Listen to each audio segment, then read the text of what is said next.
திருவாரூர் மாவட்டத்தில் கனமழை காரணமாக மாவட்டம் முழுவதும் சுமார் 25,000 ஏக்கர் சம்பா பயிர்கள் நீரில் மூழ்கியுள்ளன. கூடுதல் தகவல்களை வழங்க செய்தியாளர் மாதவன் குருநாதன் இணைந்திருக்கிறார். மாதவன், கடுமையான மகசூல் இழப்பு ஏற்படும் என்று விவசாயிகள் கூறியிருக்கிறார்கள். அரசு அதிகாரிகள் அங்கு வந்து கணக்கெடுத்திருக்கிறாங்களா? என்ன விவரம்? பூங்குழலி, திருவாரூர் மாவட்டத்தில் கடந்த சில நாட்களாக பெய்த கனமழை காரணமாக மாவட்டம் முழுவதுமே சுமார் 25,000 ஏக்கர் பரப்பளவு உள்ள சம்பா பயிர்கள், இளம் சம்பா பயிர்கள் மற்றும் முதிர்ந்த சம்பா பயிர்கள் மழை நீரால் பாதிக்கப்பட்டுள்ளன.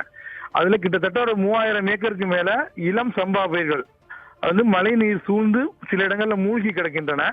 ஆனா முதிர்ந்த சம்பா பயிர்கள் பல்வேறு இடங்கள்ல அந்த பயிர் ஃபுல்லா கீழே சாஞ்சிட்டு, அது ஒவ்வொரு பருவமா இருக்கு. தண்டு வரக்கூடிய பருவம், பால் கட்டும் பருவம், சில இடங்கள்ல கதிர் முற்றி அறுவடைக்கு தயாரா இருந்தது கூட கீழே சாஞ்சிருச்சு.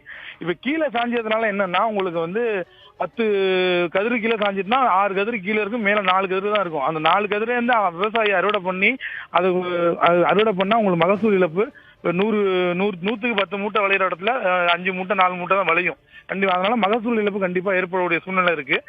அதிகாரிகள் கடந்த மழை, அதாவது நம்ம புதிய தலைமுறை கடந்த மழையை பத்தி நம்ம தீவிரமா நம்ம தொடர்ந்து பல்வேறு மழை பாதிப்புகளை நம்ம சொல்லியிருந்தோம். திருவாரூர் மாவட்டத்தில் கடந்த 10 நாட்களுக்கு முன் பெய்த மழை, அந்த மழையில பாதிக்கப்பட்ட பயிர்கள் கிட்டத்தட்ட 2500 ஏக்கர் கணக்கெடுத்து அது அதிகாரிகள் இது பாதிக்கப்பட்டிருக்கு அப்படின்னு கணக்கெடுத்து முடிச்சுட்டாங்க.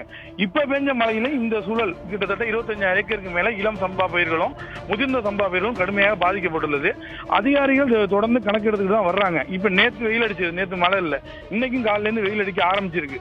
இருந்த பொழுதிலும் சாஞ்ச பயிர்கள்ல இருந்து உங்களுக்கு ஹீல்டு மகசூல் எடுக்கிறது அப்படிங்கிறது உங்களுக்கு சாத்தியம் இல்லாத ஒரு விஷயம். அது ரொம்ப குறைவா தான் இருக்கும். 100க்கு 10 மூட்டைங்கிற இடத்துல 5 மூட்டை 4 மூட்டை விளையும்.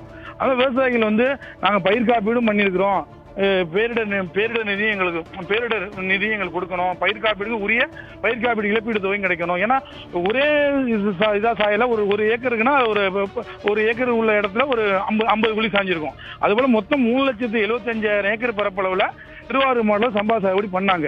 ஆனா இப்ப கொஞ்சம் கொஞ்சமா அங்கங்கே சுட்டியா சாஞ்சி கிடக்குது. ஆகவே விரைந்து கணக்கெடுப்பு நடத்தி உரிய நிவாரணம் வழங்கணும்னு கேட்டிருக்காங்க. தகவல்களை வழங்கியமைக்கு நன்றி மாதவன்.